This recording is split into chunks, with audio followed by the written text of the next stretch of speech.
It's a Wednesday edition of PFT OT. This is the post-PFT Live program where we talk about some of the things that we discussed during the show that we didn't have enough time to fully address, and we get into some topics that we didn't have time to cram into the 2 hours that we were on NBCSN and NBC Sports Radio. Charean Williams in today for Chris Sims, pressed into service to stick around for PFT OT. And I want to start with one angle that we did not get to. We addressed the Ezekiel Elliott situation from every angle possible, and we were discussing before PFT OT what possibly could we talk about that we didn't. Well, we didn't talk about this. If this holdout lingers into the regular season particularly, what are they going to do at running back? And do they have enough with Alfred Morris and others to make a difference in the running game, enough of a difference that the Cowboys can continue to hunker down and refuse to give in to Ezekiel Elliott's demands? I read somewhere that they should trade for Adrian Peterson, which might be the best idea of all if Ezekiel Elliott doesn't come back. But right now they have two rookies. I know. I sense a little bit of sarcasm there. At first I thought you were sucking up. I don't know whether you're sucking up or it's sarcastic, but he would be better than Alfred Morris. Yes, no question. It would be a great idea. I just don't see Washington trading within the division, but it is a great idea. He's always wanted to play for the Cowboys, and Jerry Jones, of course, loves Adrian Peterson. So don't think that one's going to happen. But, yes, he would be an upgrade over the three running backs that they have right now. Of course, they signed Alfred Morris. They did need a veteran with Ezekiel Elliott out and signed him because he is familiar somewhat with the offense. The offense is changing a little bit under Kellen Moore. And then they have those two rookies, Tony Pollard and Mike Weber, that they drafted. And they've been really high on Tony Pollard. But rookie running backs scare you a little bit just from blitz pickup and those sorts of things, the blocking aspect of it. And Dak Prescott was the second most sacked quarterback last year to Deshaun Watson. So they have to protect his backside. You made a great point that I've addressed in the past, and I think it's appropriate as this holdout lingers. You mentioned that the offense is changing under Kellen Moore. I think one of the reasons that Zeke ultimately decided to hold out now and force the situation now is that by next year, maybe he's no longer the straw that stirs our drink, as Stephen Jones said.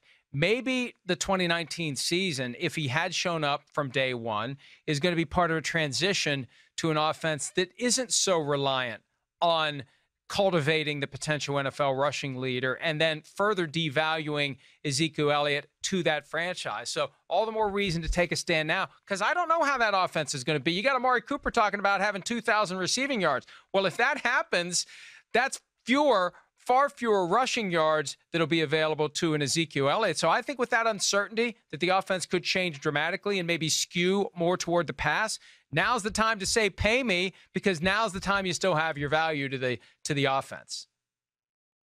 I think Kellen Moore might have the hardest job in the NFL because he doesn't know if he's going to have Ezekiel Elliott until Ezekiel Elliott shows up, and he doesn't know when that's going to be. So I'm curious to see how much he's game planning or planning his playbook for Ezekiel Elliott being there or not being there. And does he have two different things to go if Zeke shows up or Zeke doesn't show up? But I do think it's more of a passing offense this season than we've seen in the past under Scott Linehan.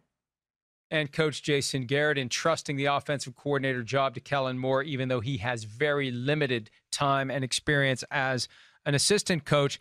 Garrett said Tuesday, we're way far off as a team. And look, I think everybody's far off as a team. They're just getting into training camp. They're just getting their feet wet. But, you know, Garrett is going to be the focal point of so much discussion this year. And even though his name is kind of faded into the background because it's been all about Elliott and Dak Prescott's contracts at the forefront, Jason Garrett's coaching for his job. This is it.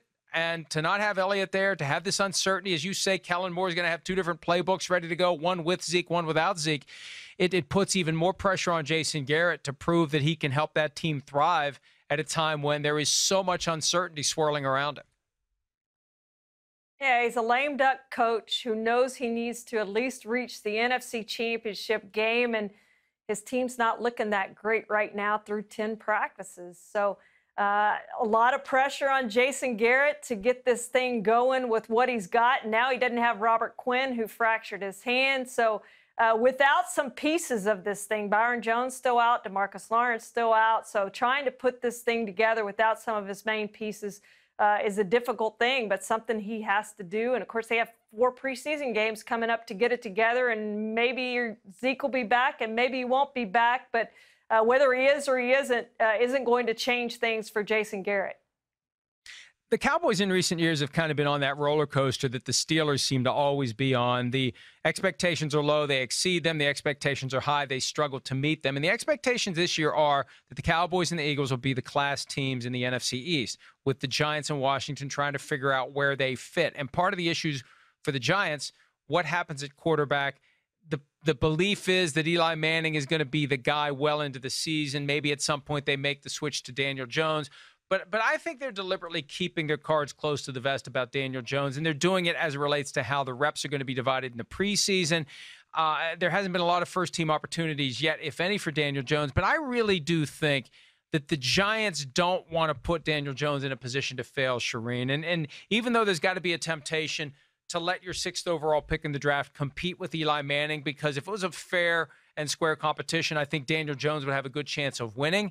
If he would fail, then that makes it look even dumber that they made him the 6th overall pick in the draft. So I think that we're not going to know that Daniel Jones is closing in on becoming the starting quarterback until it happens. They're not going to tell us they're considering him, because if they're considering him and it doesn't happen, that means he failed. That means they failed. So this little nugget that they're not being forthcoming at all about how they plan to divide the reps in the preseason opener among the quarterbacks, it just reinforces this idea that when Daniel Jones is the starter, it's going to just happen out of the blue, and we're all going to be surprised because they don't want to create any expectations about when Jones is going to play.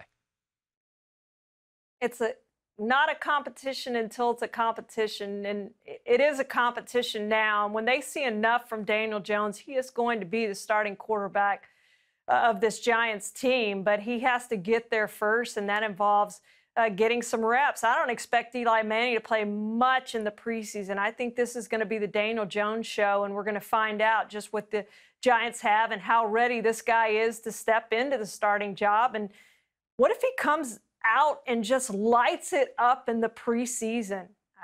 Don't you have to go with Daniel Jones if he just looks terrific in the preseason?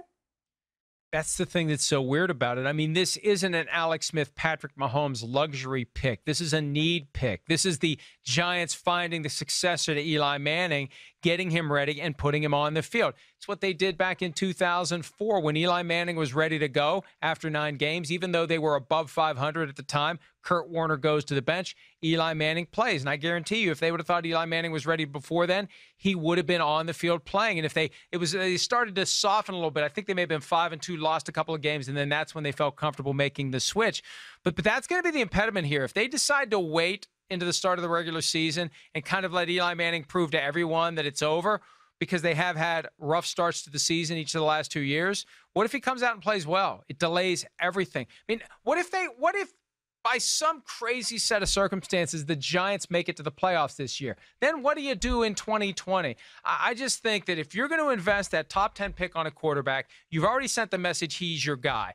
And rip the Band-Aid off and move on and go with Daniel Jones. And maybe that's what they've got cooked up behind the scenes, and they're not going to tell us about it until they tell us about it. But I just feel like the circumstances cry out that this isn't an Aaron Rodgers or a Patrick Mahomes situation where a guy's going to sit on the bench behind a great quarterback. This is a guy that they need to get ready to take over for a quarterback they no longer believe in. Yeah, I'm going to be really surprised if Daniel Jones doesn't start this season. I think he will start at some point, probably not at the beginning of the season. But I don't think the Giants are going to be very good. And if they're not very good, then there's no point in continuing with Eli Manning. You've got to get Daniel Jones out there and get him some experience. And that's the most important thing for a young quarterback is those reps. I mean, even the Chiefs did that with Patrick Mahomes, getting him 1 start his rookie year. So they've got to get him on the field playing, getting those reps, getting ready for next year, if nothing else. Chris Sims and I have spent plenty of time talking about Panthers quarterback Cam Newton's new throwing motion, and I think he's in kind of a weird posture in his career where I think after this season the Panthers are going to make another significant financial commitment to him or think about their other options. But what's your view on where Cam Newton is right at this moment in his career? He's now 30.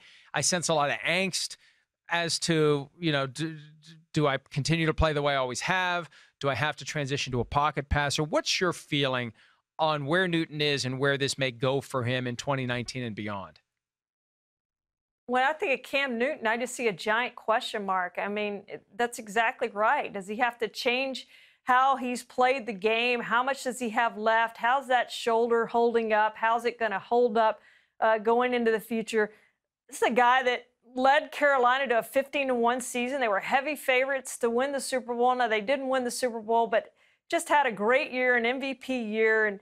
And we've seen what he can do, but he hasn't done it continually, consistency in his career. And that's what we haven't seen from him. And injuries are a part of that. I realize that. But we need to see that again from Cam Newton, or I think the Panthers are going to have to think about moving on and trying to find another franchise quarterback to replace Cam Newton in the future. And they're going to have to do it pretty quickly if he doesn't do anything this season that tells you he still has some MVP-type ability in him. We have quietly seen over the course of a decade plus some consistently significant performance from Matt Ryan. And you don't think of Matt Ryan as a surefire Hall of Famer, but his numbers are piling up. And he's close to 50,000 passing yards.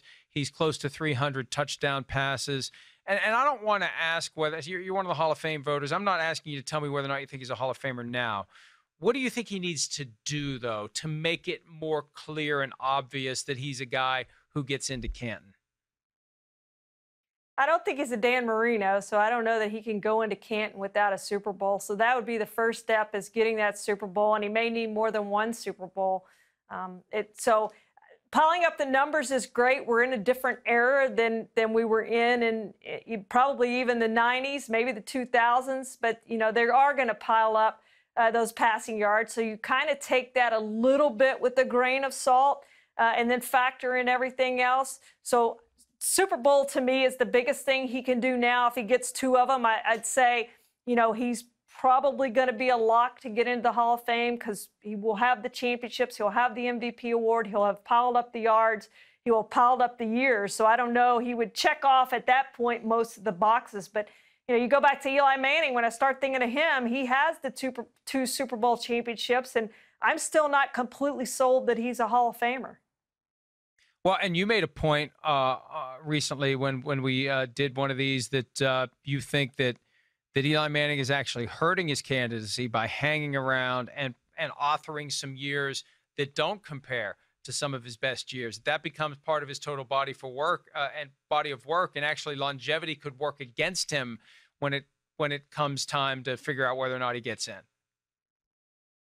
Yeah, there's no question about that, Mike. I do think that. And because we're remembering Eli Manning at the end of his career, which hasn't been very good. It's been a long time since we've seen good Eli Manning, and he doesn't have the MVP award. He doesn't have the All-Pros. He doesn't have all those other things you look for out of great quarterbacks. Yes, he has the numbers, but only because he's played a really long time. He's never put up consistently those big numbers in the regular season where you go, hey, he's an MVP candidate.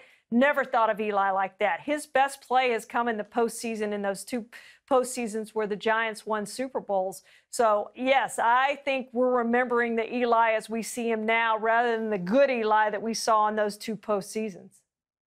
With Matt Ryan, he's got the 2016 League MVP award. He's got the Super Bowl appearance that almost was a Super Bowl victory.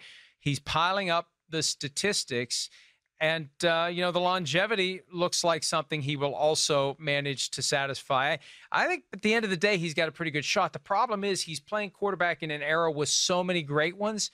He doesn't really stand out. And I don't know if that's a personality thing, a team thing, or whatever, but he just doesn't jump off the page the way other great quarterbacks do. Yeah, and we've seen that in different eras. You look how long it took Ken Stabler to get in the Super Bowl. And what he had done, he had checked off most of those boxes himself, and it just took forever for him to get in the Super Bowl because he was overshadowed by all the quarterbacks who played in his era, particularly in Terry Bradshaw and Roger Staubach. So, yeah, it happens, and it's probably going to happen a little bit to Matt Ryan, where you think, okay, is he going to make the all-decade team? Because that's a really big deal, too, when you start looking at the Hall of Fame. Probably not, because he's played with too many great quarterbacks in this era who were better than him. But he's been a really good quarterback for the length of time he's been in the NFL so far. And he, as you said, he has had no durability problems. He's been durable, no injury concerns. So I think he's going to play a lot longer and put up a lot more numbers. Yeah, a lot of chapters left in that book for Matt Ryan. And by the time it's all said and done, he's laid the foundation quietly to be one of the all-time greats, and he quietly may end up being indeed one of the all-time greats by the time it's all said and done. All right, we are done for today. Charean, great work as always. We will be back on Thursday with another edition of PFT Live. Big Cat will be in Thursday. Sims is back on Friday, and we will be posting content all day long at ProFootballTalk.com. Everybody have a great day.